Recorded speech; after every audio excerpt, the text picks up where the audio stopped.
There are also 3 measures on the ballot in the District of Columbia, Puerto Rico, and the U.S. Virgin Islands. Puerto Ricans will vote for the statehood referendum.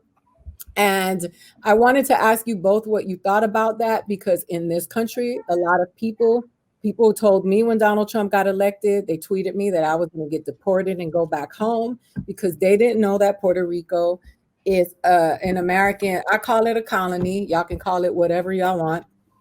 And I just wanted to ask you what you guys thought about and what is your opinion on Puerto Rico becoming a state.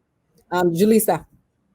Yeah, so I did this whole like 1 hour conversation with Ed Morales, who wrote the book Fantasy Island about Puerto Rico and the colonialism state of the island. And one thing that was really interesting to me that I didn't know before was that I used to be really on the camp of Puerto Rico should be a state. Puerto Rico should be a state because that way, people wouldn't get half-assed Medicare, wouldn't get half-assed welfare, access to welfare systems, which is what's happening now because they're not a state.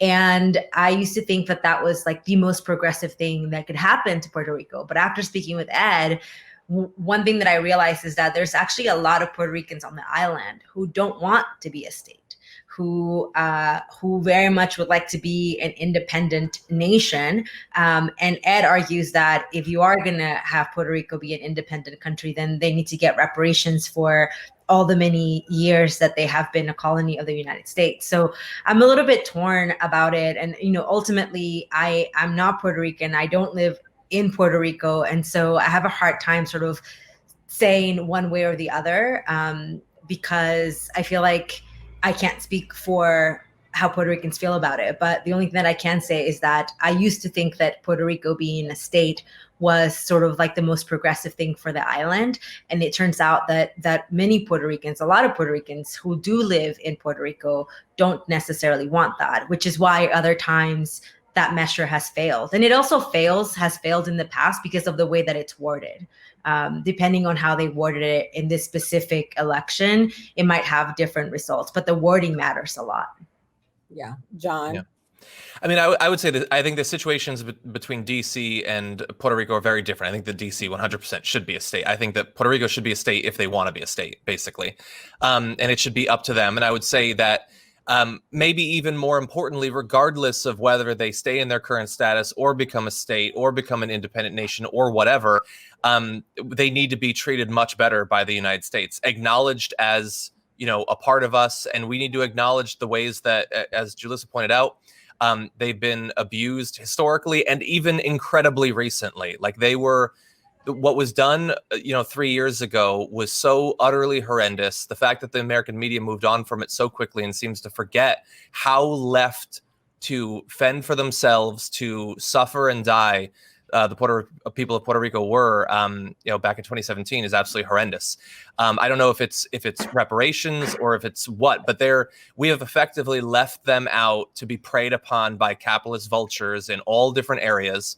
And they need to be treated much better than that. And I would also say that the flip side of it should totally be up to them whether they become a state or not is what I do hate is the knee-jerk Republican, they can never under any circumstances become a state stance that is entirely based upon a belief that if they were to become a state and get senators, those senators would become Democrats. It is anti-democratic, that stance. And it's also incredibly revealing about their belief that, well, obviously we have nothing to offer to the people of Puerto Rico. They'd never vote for us. I would say maybe hypothetically, if they want to become a state, try to offer something legislatively that would make the people of Puerto Rico supportive of your party.